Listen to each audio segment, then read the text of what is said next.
Yep, scoot along. Thank you. And hey everybody, how's it going? You're listening to Fix My Carcast, hosted by Bear Claw Billie. Still trying to figure out the timing on the crosswalk as I leave work. That's right, today is, 5922? That sounds about right. Yeah, 5922. You're listening to the journey from work to home. Of course, the talent agency that I work at. Get excited, this is happening. I know, it's a very clunky name for a talent agency, but let's not talk about that talent agency. Let's get right into today's topic for this podcast, which, if you didn't know, is a podcast where I am trying to raise money for car repairs. And actually, I should probably update you on the car repairs before we get into anything else. Does this sound unfocused? It sure is. Like most ideas, I just shot up in bed one night and said, I'm gonna do that. And that's what I'm doing. A podcast where you listen to me walk home because I don't have a functional car. All right, so update. Car is at the shop. Was told it would not take as long as it did last time. I needed to get the engine replaced. It took about 2 months. I was told 2 weeks. I was told they're not as in a bind over staffing issues and supply chain issues. So, it's entirely possible I could have a car back by the end of this week.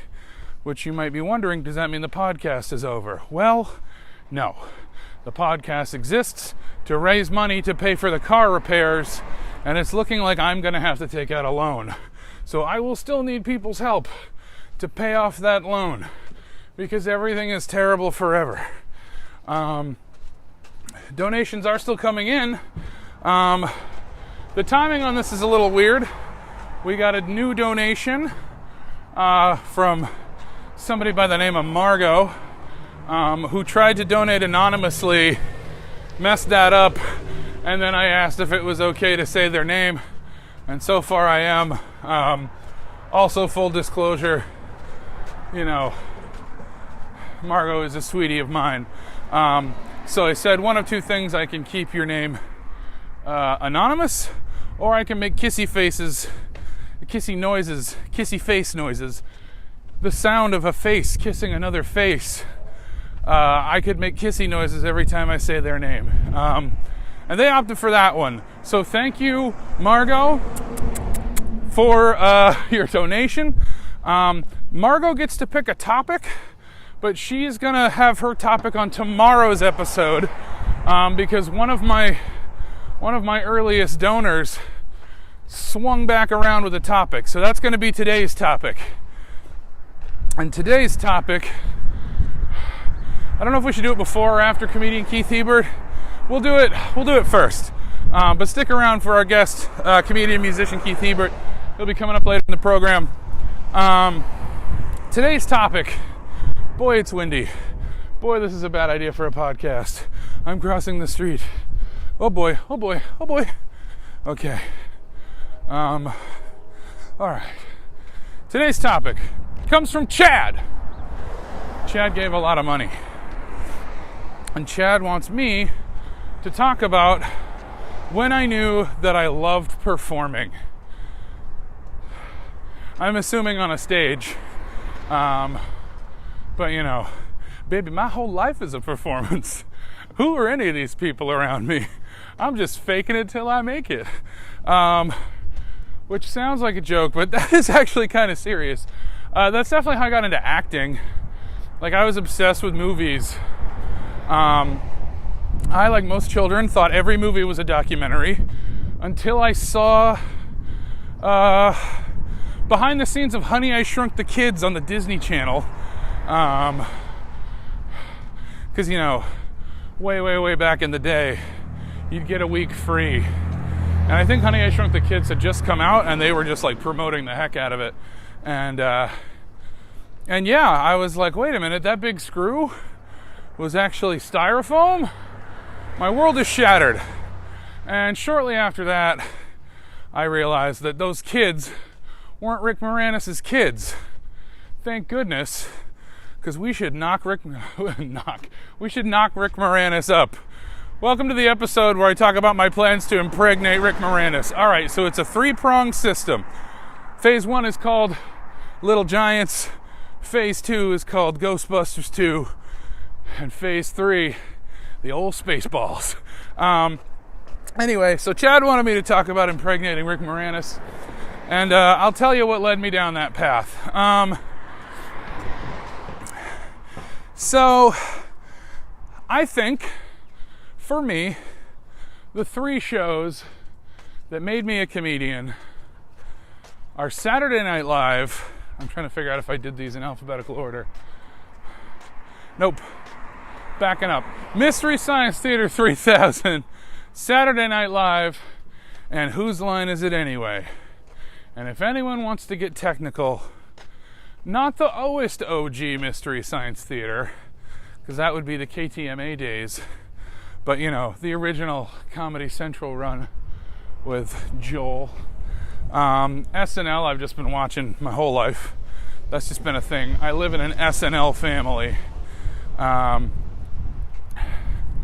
Whose Line It Is Anyway? The British edition that they would show on Comedy Central. For one glorious year of my life, we had cable.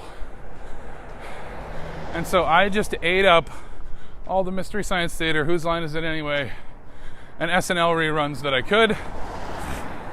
And this made me want to be funny. And one day when I grow up, I hope to achieve that. But until then, I'm basically riffing on those 3 things. So yeah, that's what made me want to perform. This is absolutely true. Whenever people ask, like, what's your secret? What are your techniques? How do you keep your mind and body sharp? And to that I can say, when I was a kid, I didn't know that Mystery Science Theater was scripted. And I realize I may be talking to people who don't know what some of these shows are. Mystery Science Theater is a show where a guy and some puppets talk over movies. Whose Line Is It Anyway is an improv show. Everything's made up and the points don't matter. Though I don't think that was the tagline until Carrie, and I was a Clive Anderson era. Yeah, that's right. Tony Slattery. That guy. Mike McShane. I think Mike McShane was on the Drew one. Anyway. So, I think what really blew my mind was the day I learned that Whose Line Is It Anyway was not scripted. Like, I remember my parents just telling me, like, no, they're just making it up off the top of their heads. And that was my training montage. That was my anime style. I must learn this power at once. So yeah, obsessed with improv ever since I was like 6. That set me off. In high school, I did scripted plays. And I liked it, but only because it was the closest thing to what I really wanted to do, which was comedy and improv. To this day, I don't think I'm a very good actor when you hand me something scripted. But I feel like if I get on a stage and I'm kicking it from my hip, it feels a little more natural. I like the improv method of comedy where it's just like you are grabbing stuff as it flies through your brain and you throw it out there. And, it feels a little more authentic. Sometimes I wasn't asked to talk about the difference between improv and stand-up, but I feel like I hover in between those two worlds. I feel like when I got to college, I was actually surprised that I did not go for theater classes or acting in anything. I was not in a single play my entire 4 years of college. Which probably seems weird if you knew me in high school, because I was all about the plays, but my college had an improv troupe. And I was like, oh my goodness, I want that. Because my drama teacher, when I was in high school, said that we just weren't good enough to do something like that. And I think in my elderly wisdom, I realized that he just did not want to teach improv to a bunch of kids. And I totally get it. I wouldn't want to teach improv to a bunch of anyone. I feel like the the learning curve on improv is horseshit for 10 years, and then suddenly it's awesome. Whenever people want to know how to get good at improv, the jerk answer is get a time machine, go back in time 10 years, tell yourself to start then. But, you know, it's all that Malcolm Gladwell stuff. You got to get your 10,000 hours in. And case in point, I've been doing improv since I was in high school, and I'm still only this funny. So, there you go. But okay, so I did improv at my house, no joke. I would have friends over and we would do improv games together.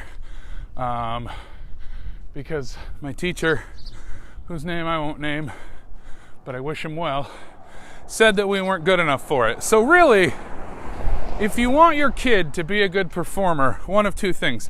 Tell them they'll never make it, and lie to them. Tell them that Mystery Science Theater is improvised, and they will work every day. They will work every day to be as funny as those guys without a script. And then one day find out, wait a minute, they have a script? Oh well. So yeah, tell your kids they'll never be good enough, and lie to your kids. You know, if your kid wants to know how video games are made, tell them, oh, they're drawn by hand. And then your kid will draw a video game by hand. And then you can be like, gotcha. But look how good you are at drawing now. Truly, I think of stand-up, improv, and movie riffing. I feel like my movie riffing is the strongest. There's just something about, you know, a moment is unfolding in front of you and you have to find the end to make it funny. And, you know, you don't have to worry about plot too much versus improv where you're constantly having to remember what's going on. And I'm not going to make it sound like any of these things are easy, but then there's comedy where you have to tell, there's stand-up rather, where you have to tell the same joke 50 times and not get sick of it. That's a real struggle for me. When I say something clever, I want to just explode into dust. That's my goal. Hey, zing, and then I just don't exist anymore. That's my ideal. Because immediately people are going to be like, hey, when you said this, were you? And to be completely honest,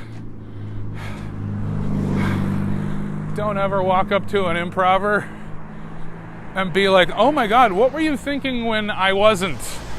That's the point. You're not supposed to think. You grab stuff in the weird swirly cloud of the soul and you pull it out. You haul it out of you. You throw it at the audience. And if you're lucky, the same nerves that went bzzz when it floated past you will go bzzz to the audience too. And that's just the shit I love. That's the difference between a live DJ and rhyming on a cassette tape. That's the difference between you and me. I make this look good. Yeah, see, what you don't do is try to do improv on your walk home while you're sweating your buttocks off. So yeah, I think a couple of years after college, I was like, should I try stand-up? And then I moved to a town that had what could arguably be called a stand-up scene, but not really. I don't even know what the difference between a town and a city is. There are tiny little towns I think of as cities. And also I went to New York and I was like, you call this a city? Literally the biggest city I've ever been to. And I was like, you call this a city? I got off topic. How do I bring it back around? Chicago, great improv scene. Loved Chicago when I went there. Ha! Now that's a city. That's a city full of funny fuckers. So yeah, performing. Yeah, I started doing stand-up. Gosh, 2008. Oh, yuck. Like 15 years ago, something like that. And I had various off and on performances. I would get sick of it a lot. I feel like I got really tired of inviting people out to see me, and all they could talk about on the drive home was the 3 straight white shitty guys who thought they were being edgy. I'll tell you right now, the straight white edgy guys is what keeps me out of comedy a lot. Maybe eventually they'll take the hint and like go home and work on themselves, but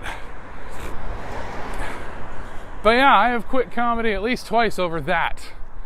Like my friends just being like, I really want to see you, but everyone else is a jerk. Yeah, you'll get no pushback from me. They really are. But you didn't ask me why straight white men suck. But if anybody wants to hear that topic, throw $50 in the pot. So yeah, I did some stand-up. Oh gosh, I think I did it after I moved to a city that kind of sort of had a scene. Yeah, I just did it off and on. And then one day, gloriously, I got a gig talking over movies, which is my dream job. I think I'm really good at it. It takes a lot of skill. Me and my friends got so good at it that we were like, we could run a boot camp on how to do this. Because, like, it does have rules, just like improv. Like, there are certain factors when it comes to talking over a movie collectively that's rooted in some of the rules of stand-up and some of the rules of improv. And yeah, it's a rush, especially to do it live. Especially when people think like, there's no way you're coming up with that off the top of your head. There's no way you're doing it. Patton Oswalt has an essay about that, so I won't get in on his territory. But yeah, audiences doubt your cleverness a lot. And like, no, we do this all day. We know what we're doing. We're actually that clever. Again, you too can train yourself. But you seem busy spilling beer. Someone once asked me, like, is it true that like comedians just have utter contempt for their audiences? And I wish I had a wittier comeback than, it's true. We don't have contempt. We just want you to be cool. Like some people think they're part of the show. You're not. Some people think it's their job to out-funny the comedian. You won't. You never will. So, we don't have contempt for the whole audience, but there's a lot of people who really don't know what to do at a comedy show. Which is shut the fuck up except for this noise. Ha! But yeah, so I got a movie riffing gig. That was pretty great, but we just couldn't get the audience for it. Netflix, do you feel my pain? Mystery Science Theater 3000. Very popular to a select few. And then, that whole pandemic thing, that kind of ruined a lot of my opportunities to perform live. But now I'm, oh my God. Now I'm trying to do YouTube stuff. It has its moments. I certainly like how people come to you versus bachelorette parties wandering in and being like, what's going on?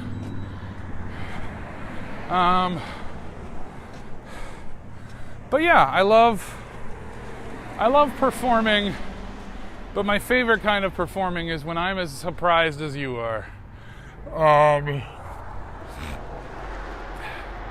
Like, to me, the magic is really,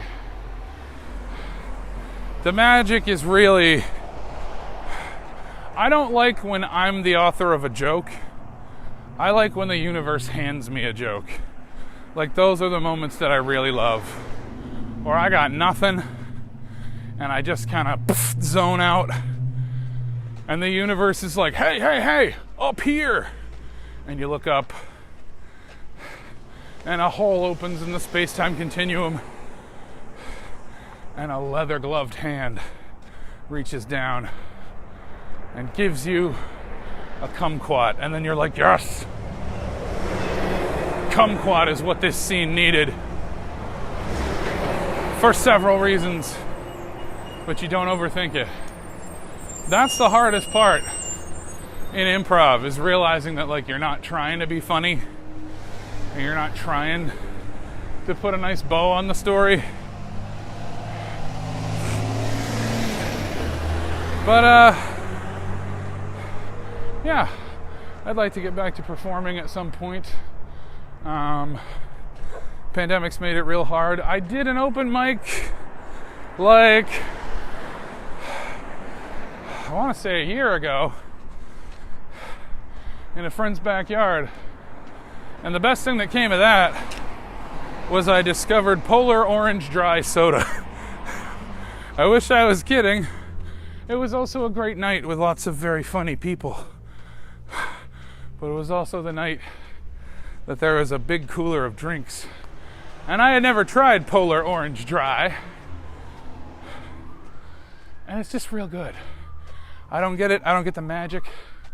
I don't know what they're doing right, but it is the greatest beverage I've ever tasted. So to answer your question, Chad, I love performing because it helps me find new and interesting soft drinks. I would like to be a traveling performer someday. Thing is, I hate paperwork and scheduling and things like that. So I need an agent like, whoa. That stuff melts my brain. But I would love if someone was just in charge of getting me where I needed to go. And I could see the country, or dare I say it, the world. But we're not there yet. Also, helps to be rich. Proud trailer trash here. At the end of the day, if you're sad that you're funny but you haven't made it anywhere, it's just because you were born poor. That's really it. That's really it.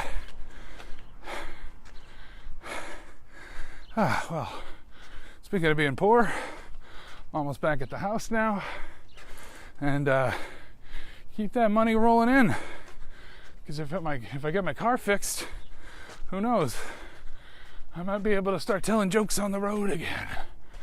And I might not keep making the worst idea for a podcast, which is me breathing heavily at you, alone, with no guests. That's right, 0 guests. There's never been a guest on this show, and there never will be. Anyway, tune in tomorrow when our special guest will be comedian and musician Keith Hebert. He's always a hoot. He's got a lot to say. He'll make you laugh. It'll make you think. Tomorrow's topic is already on lock, so I'm not going to tell you what it is right now, but it should be a neat one. It's a nice one. Sounds like I'm judging the topic in advance. You know what? It's fine. It's fine. You did fine, Margot. So yeah, almost home, and then we'll be done. I sure do love performing and stuff, and I'm probably gonna do some more of that on this here show. I definitely have an episode planned where I'll be doing some improv and maybe some music too. I haven't decided yet. I do upload this show as soon as I get home. Like, the process starts right away. So you'll be hearing this ideally an hour after it's recorded. A little look behind the curtain. Gang, I'm sorry, I'm out of stuff to say. I'm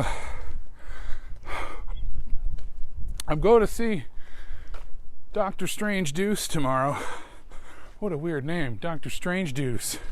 So maybe I'll have something to say about that. Spoilers if you don't want spoilers for the spoilers. Sorry, today is really, the wind is out of me, my friends. Whew. Almost home. It's starting to get warmer. Also, I have no idea if this is still recording. I did the old back pocket trick. Anyway, you're listening to Fix My Carcast, hosted by Bear Claw Billie. Hope you had a good time. And as always, okay, like drink water, but not like in the half-assed drink water where like you're not actually contributing anything. You know what I mean? Like I wanna be helpful and sound like I'm your friend. So I'm gonna say drink water because it is the most bare minimum nice thing I could say to you. I have so much mail. But like genuinely, you know, I don't know you. You're not my friend. We have no intimate relationship. But purely separately from that, please drink some water, because if you're like me, you don't get enough and you drink a lot of sweet drinks. And if walking to work has taught me anything, you gotta get more of that water. Get that wetness. Bye.